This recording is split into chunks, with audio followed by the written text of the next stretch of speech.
Um, my name is Wendy Vermeers.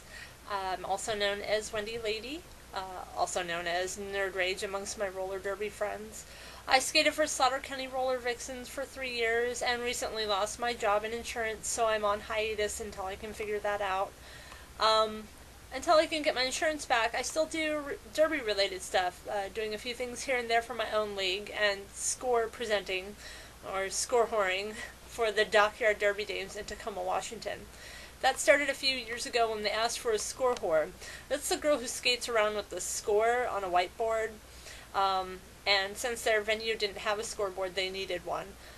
Their theme was zombies versus aliens versus robots versus ninjas, and I came prepared with all four outfits for each round. The only outfit that I didn't wear was the ninjas since they were eliminated the first round. Since then, I've tried to come up with as many colorful outfits as I can. I've worn leotards, my handmade Star Wars dress that I made from bed sheets, and most recently, my Pee Wee Herman outfit. I sew. I'm a bit eccentric and creative. Within the last few months since I became fun employed from my position as a manager of a now closed music and movie store, I decided to start my own business called Geeky Boutique and be a create-at-home mom. The idea behind the business was to find those old nerdy t-shirts and used geeky items that people just banished to yard sales and second-hand stores. I repurposed them into flattering blouses, purses, and other items with a geek theme. For instance, I'll be turning this former San Diego Comic-Con bag that's got Smallville on one side and Superman Doomsday on the other. I'll turn that into maybe a dress or something. I think that would be the best. I should tell you a bit about my Comic-Con experiences. I've loved Comic-Con since the day I first went in 1998. I was pregnant with my son Anakin, who's now 11. I worked in the films department with my now ex-husband. Back then it was easily one-third the size of the current San Diego Comic-Con. There were rumors that stars would be showing up. I think that summer Blade was the big blockbuster, and Wesley Snipes was rumored to be there. I don't remember ever seeing him or finding out if he ever showed up. I went again in 1999 with Anakin as a baby. I still loved it. It was everything that a geek girl could ever want. After that, I got a divorce. I lost all my collectibles and my comics to my ex, except for the important ones that I had before him.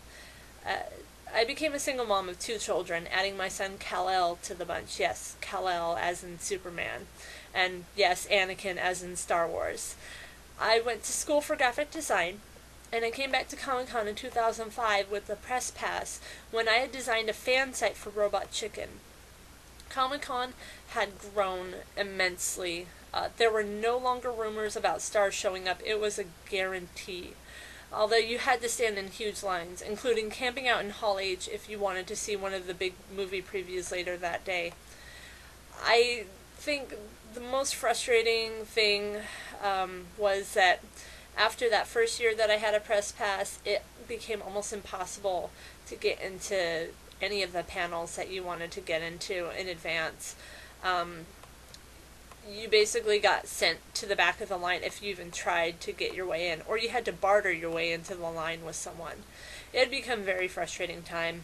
I skipped 2008 due to the fact that I needed to spread the nerd word to RollerCon in Vegas, which precedes San Diego Comic-Con by a week. But I returned the following year. I didn't have a press pass this time, so I volunteered for the films department again, since some good friends of mine still ran it. I planned on going to RollerCon as well, since I had saved up enough vacation time at work to take 2 weeks off. But I think the excitement of the 2-week vacation happened on the week before the 4th of July last year.